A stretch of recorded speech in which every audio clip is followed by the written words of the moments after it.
मैं विनोद कुमार गुप्ता, प्रिंसिपल सेजेंट जसपुर, और मेरे साथ हैं professor D R. Rathia, master trainers विधानसभा निर्वाचन 2023।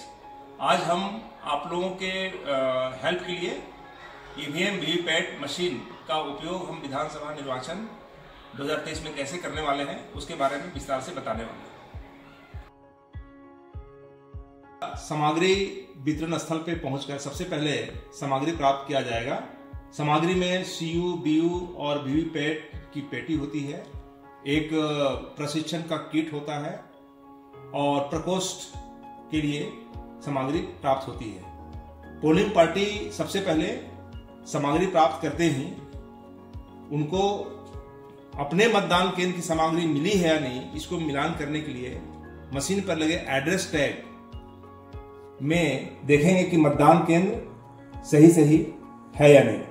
तो इस तरह से सीयू, बीयू और वीवीपैट तीनों मशीन में एक समान मतदान केंद्र का उल्लेख होगा और उनके यूनिक आईडी नंबर से भी हम मिलान कर लेंगे। मतदान दल द्वारा मतदान केंद्र में सबसे पहले मॉक पोल कैसे करना है, उसकी प्रक्रिया क्या होगी, वहां से हम अपना कार्य प्रारंभ करते हैं। मतदान प्रकोष्ठ कैसे बनता है, मशीनें कैसे रखी जाती है, उसका क्रम आप देख सकते हैं। मतदान प्रकोष्ठ में दाईं ओर हमेशा बैलेटिंग यूनिट रखते हैं, बाईं ओर वीवीपैट होता है और कंट्रोल यूनिट मतदान अधिकारी क्रमांक 3 के कंट्रोल में होता है। जैसा आप देख रहे हैं, यह सही क्रम है जो मतदान प्रकोष्ठ के अंदर मशीनें रखी गई हैं, इसी क्रम में मशीनों को रखना है। मतदान केंद्र में मॉक पोल प्रारंभ करते हैं। मॉक पोल प्रारंभ करने का समय होता है वास्तविक मतदान के समय के 90 मिनट्स पहले, और उस वक्त पीठासीन अधिकारी को यह देखना होता है कि कितने अभ्यर्थियों के एजेंट्स मतदान केंद्र पहुंचे हैं। यदि एक भी एजेंट 90 मिनट के पहले नहीं पहुंचे हैं तो पीठासीन अधिकारी को 15 मिनट अतिरिक्त इंतजार करना चाहिए, और अगर फिर भी कोई एजेंट नहीं पहुंचता है तो पोलिंग पार्टी गाइडलाइन के अनुसार मॉक पोल प्रारंभ कर सकती है। और उसके पहले हम तीनों सीयू, बीयू और वीवीपैट को हम आपस में जोड़ते हैं। जोड़ने का तरीका आप वीडियो में ध्यान से देखें कि किस प्रकार हम तीनों मशीन को आपस में जोड़कर मॉक पोल के लिए तैयारी करते हैं। तो सबसे पहले बैलेटिंग यूनिट का केबल को हम वीवीपैट से जोड़ेंगे। वीवीपैट के सॉकेट जैसा आप देख रहे हैं, रेड कलर के साथ सॉकेट में लगे रेड कलर को मिलाते हुए हम धीरे से रखकर पुश करेंगे और इस तरह से ये सॉकेट उसमें बढ़िया से लग जाता है। इसके बाद वीवीपैट और सीयू को कनेक्ट करने के लिए वीवीपैट का जो केबल है उसको हम सीयू के सॉकेट में पुनः सॉकेट को देखेंगे, रेड मिलाते हुए सामने रख के धीरे से पुश करेंगे और इस तरह से कंट्रोल यूनिट भी वीवीपैट से जुड़ जाएगा।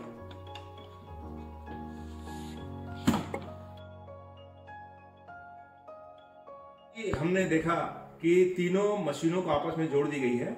अब इनको स्टार्ट करना है। स्टार्ट करने के लिए सबसे पहले वीवीपैट में लगे लॉक अनलॉक बटन को देखें जो अभी क्षैतिज अवस्था में है।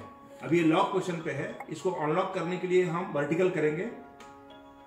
इस तरह से हमारा वीवीपैट ऑन पोजीशन पे हो गया। अब हम सीयू के बटन को हम जो अभी ऑफ है उसको ऑन करते हैं।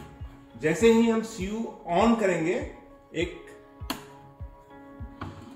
ग्रीन लाइट जलेगी और सीयू मशीन के डिस्प्ले पैनल पे डेट, टाइम, मशीन का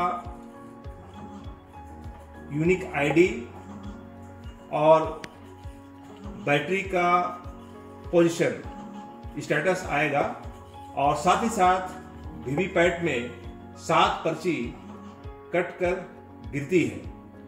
इसका मतलब ये हुआ कि हमारा मशीन अब मॉक पोल के लिए तैयार है। इस तरह से कंट्रोल यूनिट, वीवीपैट और बीयू को आपस में जोड़ने के बाद अगर कोई एरर नहीं आता है तो मॉक पोल की प्रक्रिया हम आगे बढ़ाएंगे। परंतु यदि कंट्रोल यूनिट में कुछ एरर्स डिस्प्ले होते हैं तो हमें क्या करना है? तो सबसे पहले देखते हैं, यदि कंट्रोल यूनिट में लिंक एरर आता है, इसका मतलब ये हुआ कि केबल कनेक्शन को हम फिर से जांचें और कहीं ना कहीं कोई केबल कनेक्शन ढीला रह गया होगा और इसीलिए लिंक एरर आ रहा है। जैसे ही हम केबल को ठीक कर देते हैं तो लिंक एरर आना बंद हो जाएगा और हम पुनः मशीन आगे काम के लिए ले सकते हैं। दूसरा एरर ये हो सकता है डिस्प्ले पैनल में यदि प्रेस्ड एरर आए। प्रेस्ड एरर का मतलब ये हुआ कि बैलेटिंग यूनिट का कोई बटन प्रेस्ड है और उसको हम एक एक बटन चेक करते हैं और चेक करने के बाद हम उसको जो प्रॉब्लम है उसको हम ठीक कर लेते हैं और जैसे ही सारे बटन हम फ्री कर लेंगे तो हम पाएंगे कि डिस्प्ले में आने वाला प्रेस्ड एरर भी समाप्त हो गया और हम दोबारा से मशीन उपयोग में ला सकते हैं। तीसरा प्रकार का एरर हो सकता है कंट्रोल यूनिट में इनवैलिड डिस्प्ले हो, और जब इनवैलिड डिस्प्ले हो इसका तात्पर्य होता है कि इसके पहले मशीन के डेटा को क्लियर नहीं किया गया है, अर्थात सीआरसी नहीं की गई है, इसलिए इनवैलिड आ रहा है। इस परिस्थिति में हम सबसे पहले क्लोज बटन प्रेस करेंगे। क्लोज बटन दबाने के बाद हम रिजल्ट बटन दबाते हैं। रिजल्ट बटन दबाने के बाद हम डेटा को क्लियर करने के लिए क्लियर बटन दबाते हैं और इंतजार करते हैं। जब हम ऐसा करते हैं और फिर से हम टोटल बटन दबाकर देखते हैं कि डिस्प्ले पैनल में 0 आता है और तब हमारा कंट्रोल यूनिट, वीवीपैट और बीयू फंक्शन के लिए तैयार है। अब हम मॉक पोल की प्रक्रिया को आगे बढ़ा सकते हैं। में भी एक एरर हो सकता है, इसको देखने के लिए वीवीपैट में हरी लाइट अगर जल रही है तो इसका तात्पर्य हुआ कि वीवीपैट हमारा वर्किंग कंडीशन में है, इसमें कोई एरर नहीं है। लेकिन अगर सीयू के ऑन करने के बावजूद वीवीपैट में हरी लाइट नहीं जलती है तो इसका मतलब है कि वीवीपैट की बैटरी को चेक करना है और उस बैटरी लूज कनेक्शन होने की वजह से हो सकता है ऐसा प्रॉब्लम हो। तो बैटरी चेक करके ठीक कर देने से यह समस्या का समाधान हो जाता है। हमने देख लिया कि तीनों मशीनों को आपस में जोड़ दी गई है, कोई एरर नहीं है और हम मॉक पोल प्रारंभ करने की स्थिति में हैं। तो इसके लिए उपस्थित एजेंट्स को हमें दिखाना होता है कि डिस्प्ले पैनल में इस मशीन में कोई भी वोट नहीं पड़े हैं। तो टोटल बटन दबाते हैं। टोटल बटन दबाने से डिस्प्ले पैनल पे 0 आएगा, जिसका तात्पर्य हुआ कि इस मशीन में पहले से कोई वोट नहीं पड़ा है। मॉक पोल प्रारंभ करने के लिए मतदान अधिकारी क्रमांक 3 बैलेट जारी करेंगे और सभी एजेंट को बोलेंगे कि वो मतदान प्रकोष्ठ में जाकर क्रम से अपने अपने कैंडिडेट्स को वो मतदान करें और साथ ही साथ वीवीपैट में जिनको वो वोट डाल रहे हैं उनके नाम की पर्ची कटती है उसको भी विंडोज में देखते जाएं। तो हम पहले एजेंट्स को भेजते हैं, बैलेट जारी होता है, मतदान कराते हैं और देखते हैं विंडोज में। इसी तरह से सभी एजेंट्स को बारी बारी मतदान करने के लिए कहा जाएगा और मॉक पोल के अंतर्गत पूरे 16 बटन नोटा सहित हम दबाकर मॉक पोल कराते हैं और कम से कम 50 वोट डालकर मॉक पोल की प्रक्रिया को पूरी करते हैं। सभी एजेंट मॉक पोल के तहत अपने अपने अभ्यर्थियों के वोट डाल लेते हैं और इस तरह से सारे बटन का उपयोग हो जाता है और कम से कम 50 वोट डल जाते हैं। तो मॉक पोल की प्रक्रिया हम पूरी कर लेते हैं और अंत में हम टोटल बटन दबाकर हम सभी उपस्थित एजेंट्स को दिखाते हैं कि उन सभी लोगों ने जितने मतदान किए हैं वो संख्या डिस्प्ले में दिखाई देगा और इस तरह से मॉक पोल की प्रक्रिया पूरी हो जाती है।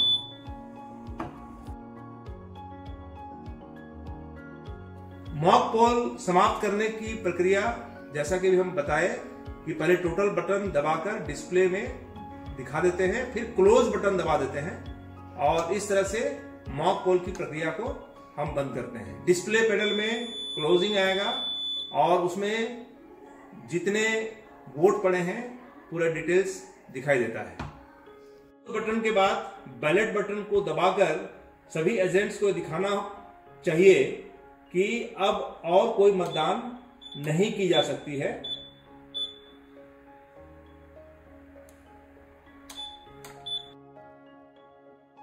स्क्रीन में इनवैलिड आ रहा है, इसका मतलब है कि अब हमें सीआरसी करना होगा।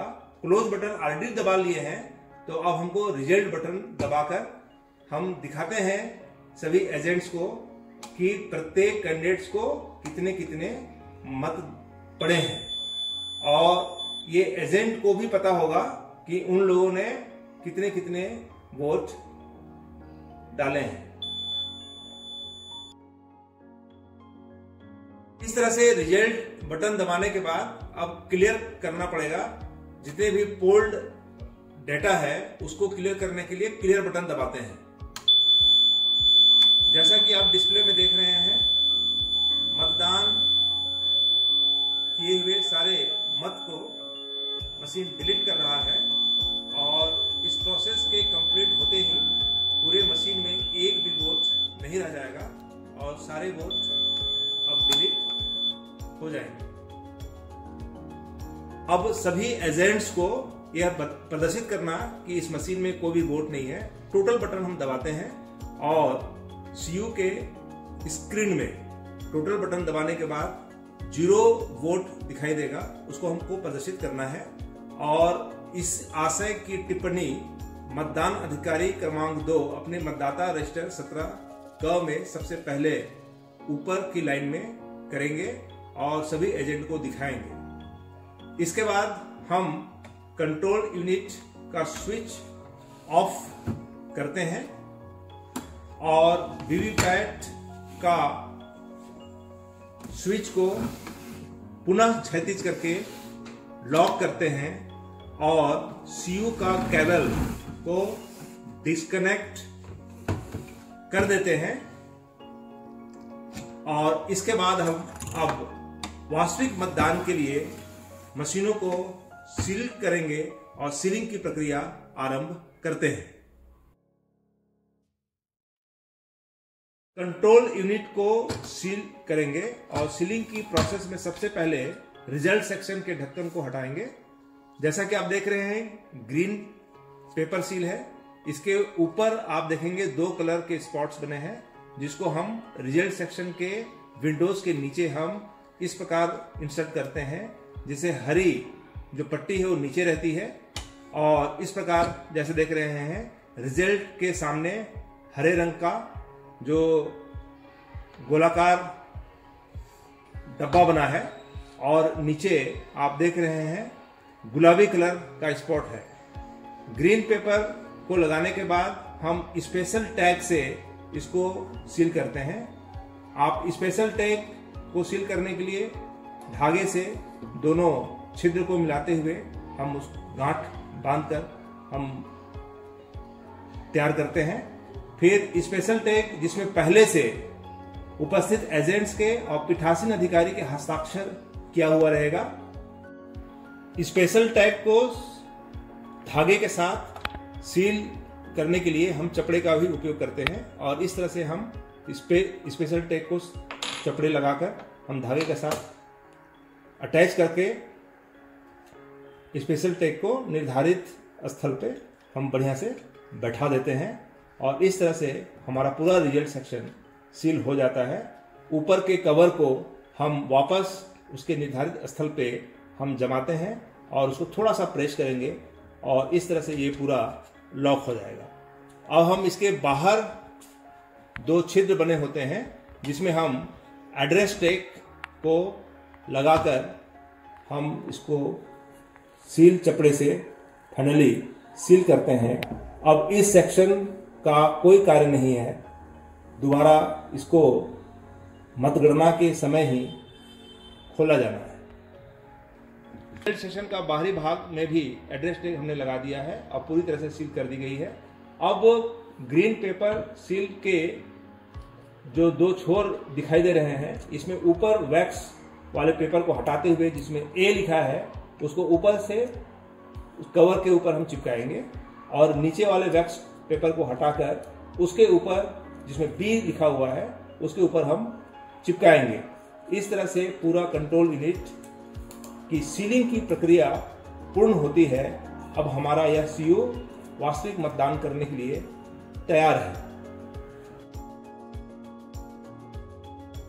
उपस्थित एजेंट्स को ग्रीन पेपर सील को दिखाते हुए हस्ताक्षर करने बोलेंगे और इसके ऊपर सभी एजेंट वहां हस्ताक्षर करेंगे। साथ ही साथ पीठासीन अधिकारी भी अपने हस्ताक्षर करेंगे और सुभिन्नक सील वहां पर लगाएंगे। इस तरह से सीलिंग की प्रक्रिया पूर्ण होती है। वीवीपैट को सील करेंगे और उसके लिए सबसे पहले ड्रॉप बॉक्स को खोलते हैं। ड्रॉप बॉक्स में पड़े हुए जितने भी पर्चियां हैं उसको निकालेंगे। ये सारी पर्चियां मॉक पोल के दौरान गिरी हैं और इन पर्चियों को हम पूरी तरह से बाहर निकालते हुए एजेंट्स को दिखाते हैं कि अब इसके अंदर कोई भी पर्ची नहीं है। मॉक पोल के दौरान जितने वोट पड़े थे उसकी संख्या के बराबर पर्चियां होंगी। इसको हम काउंट करते हैं और काउंट करने के बाद इन पर्चियों के लिए एक स्पेशल ब्लैक पैकेट दिया होता है, उसमें रखकर सील करेंगे। परंतु उसके पहले हम सभी पर्चियों के पीछे मॉक पोल का एक सील होता है, उसको लगाना अनिवार्य होता है। सील लगाने के बाद सभी पर्चियों को करीने से हम रखेंगे और ब्लैक कलर के लिफाफे के अंदर सभी पर्चियों को अंदर डालते हैं, लिफाफा बंद करते हैं। इसको चिपकाने के बाद पिंक पेपर सील के ऊपर हस्ताक्षर करने कहेंगे और हस्ताक्षर करने के साथ ही साथ पीठासीन अधिकारी अपने हस्ताक्षर करेंगे और मतदान केंद्र के सुभिन्नक सील भी लगाएंगे और इस लिफाफे को सुरक्षित हम रख लेंगे। के ड्रॉप बॉक्स से पर्चियां निकाल ली गई हैं। अब इसको सील करने के लिए उसमें बने दो छिद्र में हम धागे को लगाते हैं और एड्रेस टैग के साथ सील चपड़ा लगाते हुए, जैसा कि हमने सीयू में एड्रेस टैग लगाकर सील किया था, ठीक उसी प्रकार एड्रेस टैग इसमें लगाते हुए चपड़े के द्वारा धागे को एड्रेस के साथ हम सील करके वीवीपैट की सीलिंग की प्रक्रिया को पूर्ण करते हैं। अब हमारा वीवीपैट भी पूरी तरह से वास्तविक मतदान के लिए तैयार है। तक हमने मॉक पोल की प्रक्रिया पूर्ण कर ली है और सीयू को सील करने के एड्रेस टैग हमने लगा लिया है। वीवीपैट को भी ड्रॉप बॉक्स को सील करके उसमें भी एड्रेस टैग लगा लिया है।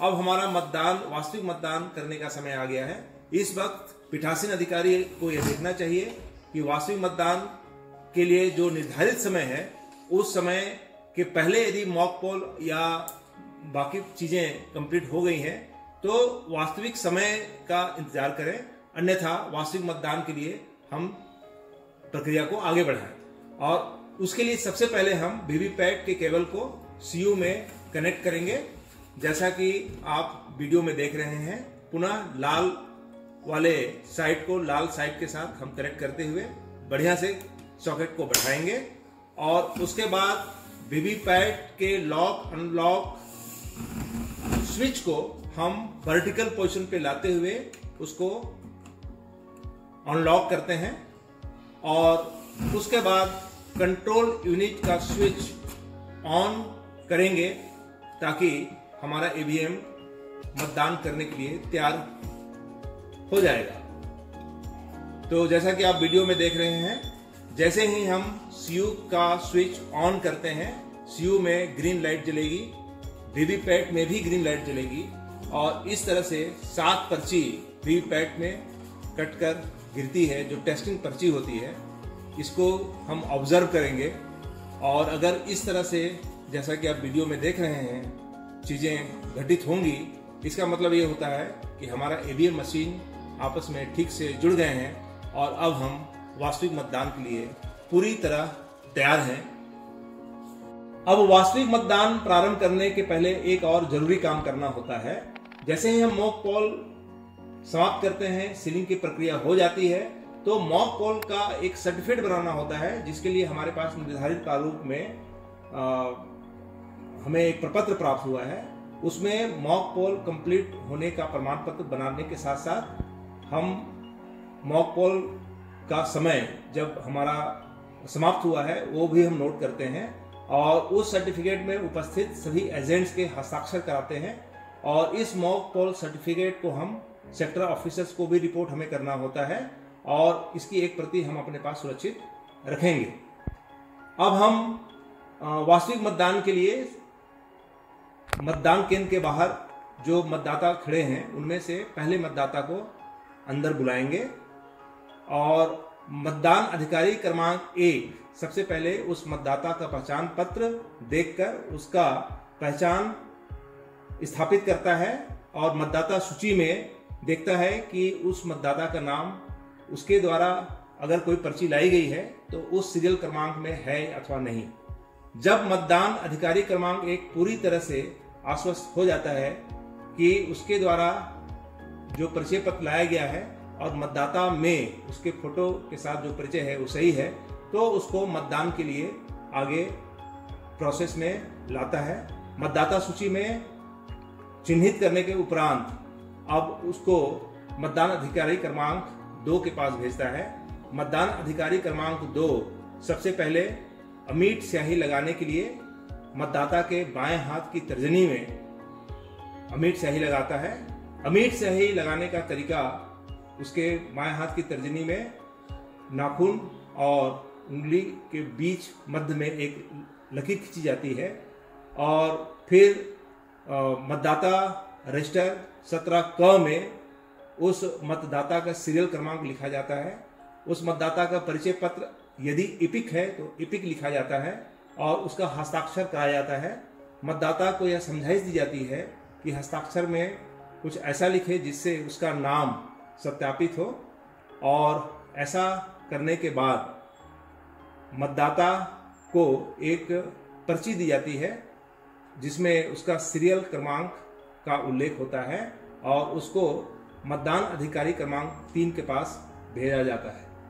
मतदान अधिकारी क्रमांक 3 उस मतदाता से पर्ची प्राप्त करता है और उसके बाएं हाथ की तर्जनी में अमीट स्याही के चिन्ह को देखता है। अगर वो सही है तो कंट्रोल यूनिट का बटन बैलेट को दबाकर उसके लिए एक बैलेट जारी करता है और उसको निर्देश देता है कि मतदान प्रकोष्ठ में जाकर वो अपने इच्छा के अनुसार किसी भी अभ्यर्थी को मतदान करे। इस तरह बैलेट इशू होने के बाद एक रेड लाइट भी जलती है और मतदाता को हम प्रकोष्ठ में अंदर जाने के लिए कहते हैं। मतदाता प्रकोष्ठ में अंदर जाते हैं, अपने इच्छानुसार मतदान होता है और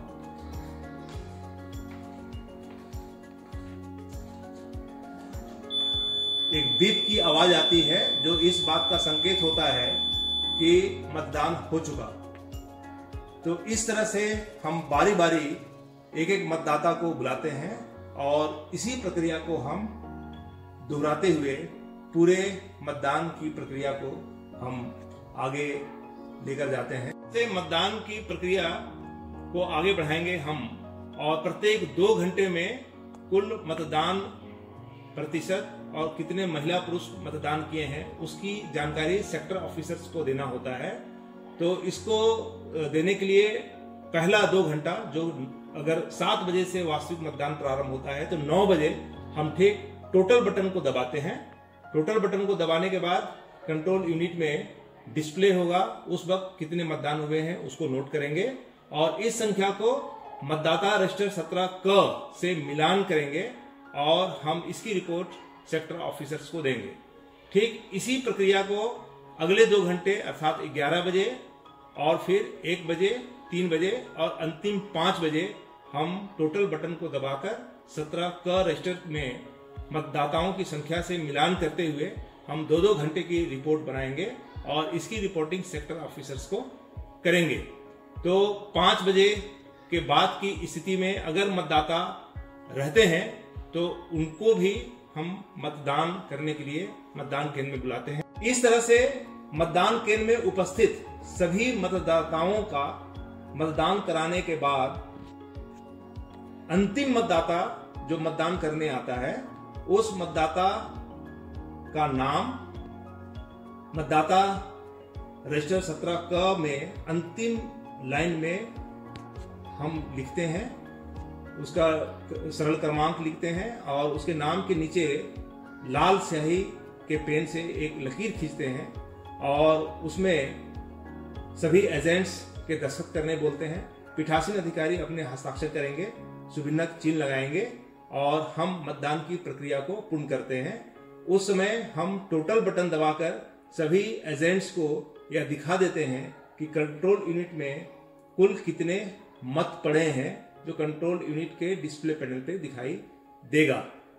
तो मतदान की प्रक्रिया इस तरह से हम समाप्त करने वाले हैं और अब हम क्लोज बटन दबाकर मतदान की प्रक्रिया को समाप्त करेंगे। जैसे ही हम क्लोज बटन दबाते हैं तो इसका मतलब हुआ कि अब और हम इसमें कोई भी वोट नहीं डालते हैं और मतदान की पूरी प्रक्रिया अब यहां पर समाप्त होती है। अब इसके बाद हम कंट्रोल यूनिट को डिस्कनेक्ट करने से पहले हम ऑफ करेंगे स्विच को। स्विच ऑफ करने के बाद हम केबल निकाल के डिस्कनेक्ट करेंगे और इस तरह से कंट्रोल यूनिट डिस्कनेक्ट हो गया। वीवीपैट मशीन को ऑफ करने के लिए हम इसके स्विच को क्षैतिज अवस्था में रखेंगे, इसको लॉक करेंगे और साथ ही साथ इसकी बैटरी को हम निकालने के पहले केबल को बाहर निकालते हैं।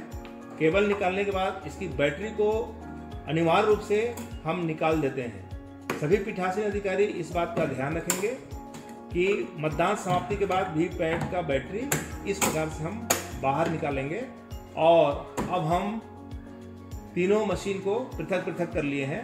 अब हम सीलिंग की प्रक्रिया को करेंगे और सील करने के बाद हम इनको कैरी बॉक्स में डालकर एड्रेस टैग हम लगाएंगे।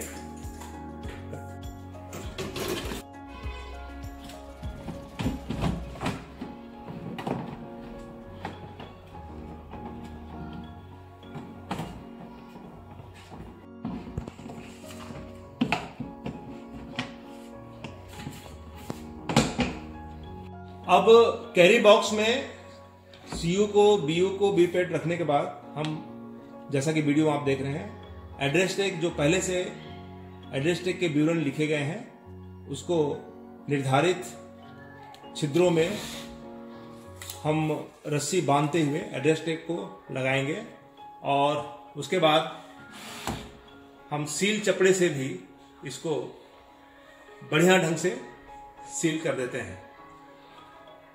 एड्रेस टैग मजबूती से बांधें धागे से, क्योंकि मतदान केंद्र से सामग्री जमा करने वाले स्थल तक आपको जिस वाहन से जाना है उस वाहन में और भी दूसरे पोलिंग पार्टी की भी मशीनें होंगी। तो एड्रेस टैग में आप सही सही अपने केंद्र का विवरण आपने लिखा है, इस बात को ध्यान रखना है। और इस बात का भी ध्यान रखना है कि ट्रेवल के दौरान एड्रेस टैग क्षतिग्रस्त ना हो, जिससे ईवीएम मशीन की पहचान में किसी प्रकार की परेशानी हो। और हम जब एड्रेस टैग लगा देते हैं तो अब हमारा इलेक्ट्रॉनिक वोटिंग मशीन्स के तीनों भाग पूरी तरह से तैयार है कैरी करने के लिए और पोलिंग पार्टी तीनों पार्ट को सुरक्षित लेकर मतदान सामग्री जमा करने वाले स्थल की ओर रवाना होंगे। आप सभी को धन्यवाद इस वीडियो को देखने के लिए और हम उम्मीद करते हैं कि विधानसभा निर्वाचन 2023 में जशपुर जिले के तीनों विधानसभा में मतदान की प्रक्रिया को बेहतर ढंग से संचालन करेंगे और बिना किसी घबराहट के, बिना किसी डर के आप इलेक्ट्रॉनिक वोटिंग मशीन का सही इस्तेमाल कर मतदान कराएंगे। आप सभी को बहुत बहुत धन्यवाद।